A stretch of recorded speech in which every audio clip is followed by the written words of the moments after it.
హల్లెలూయా హల్లెలూయా హల్లెలూయా. ఇది సమయం, ఓ మీరు మన్నా సమయం, ఉదయకాలపు బంగారు వాక్య వాగ్దాన సమయం. ఆదరించి బలపరచే ఓ మేరు మన్నా, మార్గం చూపి నడిపించే ఓ మేరు మన్నా, వాక్య వాగ్దాన సమయం, ఓ మేరు మన్నా సమయం. Praise the lord. Good morning. ఓ మీరు మన్నా, ఈరోజు బంగారు వాక్య వాగ్దానానికి స్వాగతం. ఎలా ఉన్నారు? దేవుని ఉచితమైన కృప చేత మనం అందరం క్షేమంగా ఉన్నాము కదా ప్రియ దేవుని బిడ్డలారా. ఈ దినము ప్రభు మనకిస్తున్న వాగ్దానాన్ని మనం స్వీకరించుతాం రండి. మరి లూకాసు సువార్త 9:48 మీ అందరిలో ఎవరు అత్యల్పులై ఉండునో వాడే గొప్పవాడని వారితో చెప్పాను. The gospel according to Luke 9:48. For he who is least among you all will be great. దేవునికి మహిమ కలుగును గాక. పిల్లరా, చక్కటి మాటలు ఇక్కడ మనకి కనబడతా ఉన్నాయి. ఈ మాటలన్నిటిని బట్టి మనల్ని మనం సరిచేసుకోవాలని చెప్పి ప్రభు మనకి మాదిరిగా వీటన్నిటిని ఉంచి వెళ్ళారండి. పిల్లరా, లోక పద్ధతిలో కనుక మనం ఆలోచన చేస్తే ఎవరైతే తమల్ని ప్రేజ్ చేసుకుంటారో, తమని హెచ్చించుకుంటారో వారు గొప్పవారిగా పరిగణించబడుతూ ఉంటారండి. మరి అధికులుగా తెలియపరచబడుతూ ఉంటారు. అయితే దేవుని పద్ధతి కనుక మనం ఆలోచన చేస్తే ఎవరైతే తగ్గించుకుంటారో వారు హెచ్చించబడతారండి.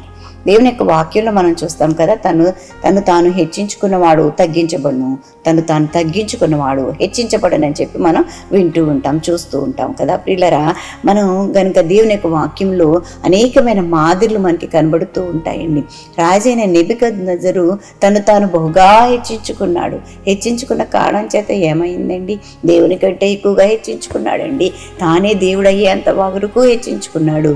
అయితే దేవుడు అతని గర్వాన్ని అణిచాడు, గద్దె దించాడు, గడ్డి మేయించాడు. ఇక్కడ యేసయ్య శిష్యుల్లో కూడా మనలో ఎవరు గొప్పవారు అనే ఒక సందర్భం వచ్చింది. అయితే ఆ సమయంలో ప్రభువు ఏమని చెప్పారంటే, ప్రతి ఒక్కరికి ఏదో ఒక ఆధిక్యత ఉంది. అయితే మీలో ఎవరైతే మిమ్మల్ని మీరు తగ్గించుకుంటారో, అత్యల్పులుగా చేసుకుంటారో వారు హెచ్చింపబడతారు, గొప్పవారు అవుతారని చెప్పి తెలియచేశారండి. దేవునికి స్తోత్రం. ఆయన తెలియచేయటమే కాదండి, గొప్ప మాదిరిని చూపించి వెళ్ళారండి. తన శిష్యుల పాదాలు కడగడానికి తాను తువాలు నడుమునకు కట్టుకుని నడుము వంచి వారి పాదములను కడిగినట్లుగా చూస్తూ ఉన్నాము. ఆయన గొప్ప మాదిరిని చూపించి వారికి వెళ్ళారు. ప్రియ దేవుని బిడ్డలారా, మరి అదే మాదిరిని మనము మరి అవలంబించాలని చెప్పి మనవి చేస్తూ ఉన్నాను. మనము బహుగా తగ్గించుకున్నప్పుడు పిల్ల అన్ని విషయాలలోనూ, అన్ని ఏరియాల్లో కూడా నీ ఆఫీసులు తగ్గించుకోవాలి, నీ ఆధ్యాత్మిక జీవితంలో తగ్గించుకోవాలి, నీ ప్రవర్తనలోనూ తగ్గించుకోవాలి. నేను ఇంతటివాడిని అంతటివాడిని అని అనడానికి వీలు లేదు, నేను ఎంత గొప్పదాన్ని అని అనడానికి వీలు లేదు. స్త్రీలైనా పురుషులైనా ప్రియ దేవుని బిడ్డలారా, మరి ఎవరైనా ఘనులైనా అల్పులైనా ఎవరమైనా సరే అన్నిటిలోనూ ఒకటే నియమము, మనము తగ్గించుకున్నప్పుడు, మనము అల్పులుగా ఎంచుకున్నప్పుడు మనము అధికులముగా చేయబడతామండి. దేవునికి మహిమ కలుగును గాక. కాబట్టి మనం తగ్గించుకుని దేవుని నామాన్ని మహిమపరచుతామండి. తగ్గించుకుని దేవుని సేవ చేద్దాం, తగ్గించుకుని ప్రార్థనలు చేద్దాం ప్రియులారా. అప్పుడు మన మొరలు ఆయన వింటాడు, మనకు ప్రతిఫలం ఇస్తాడు, మనలో ఆయన మహిమ పరచబడతాడు, అద్భుత కార్యాలు మనం అనుభవిస్తాము. మన ద్వారా దేవుని నామం గొప్ప చేయబడుతుంది, సువార్త ప్రకటించబడుతుంది.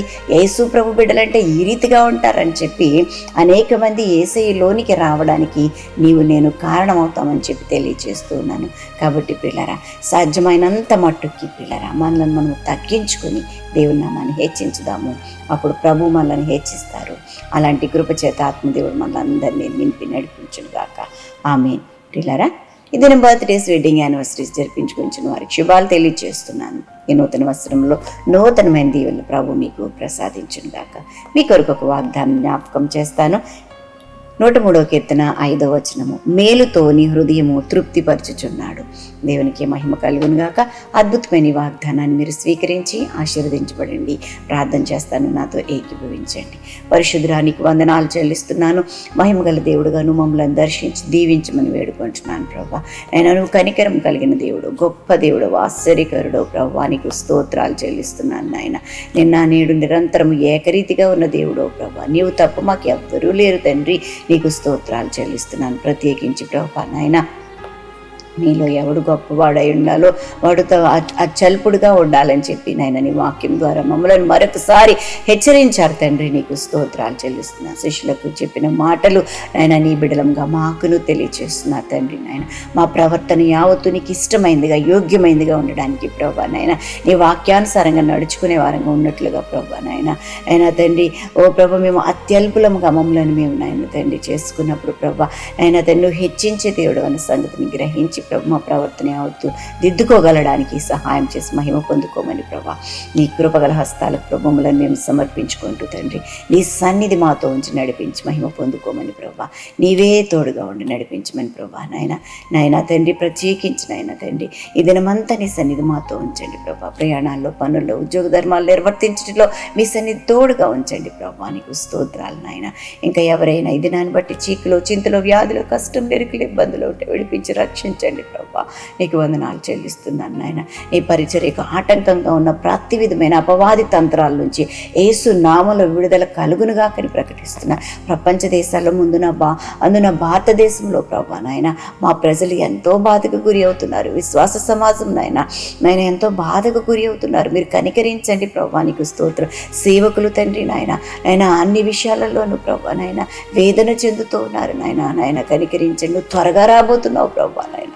నువ్వు వచ్చే సమయానికి ప్రభు దీనులముగా, రిక్తులముగా నాయన నీ సన్నిధిలో ప్రభావంలో మేము తగ్గించుకుని నీ కొరకు పనిచేసేవారంగా ఉన్నట్లు కృప చూపించి మహిమ పొందుకోమని ఆశీర్వదించమని మీరే పోషకుడుగా, సంరక్షకుడుగా, ఆలోచనకర్తగా ఉండండి. ఆయుష్ను, ఆరోగ్యమును, గౌరవ ప్రభావం చేత నింపి నడిపించండి. యేసు నామం నడిగి వేడుకుంటూ ప్రార్థన చేయుచున్నాము తండ్రి. ఆమేన్. మన తండ్రిన దేవుని ప్రేమ, కుమారుడైన యేసుక్రీస్తు కృప, పరిశుద్ధాత్మ దేవదేవుని నిన్న సహవాసం బిడ్డలెల్లరికూ సదా తోడై ఉండును గాక. ఆమేన్. Have a great day. God bless you all.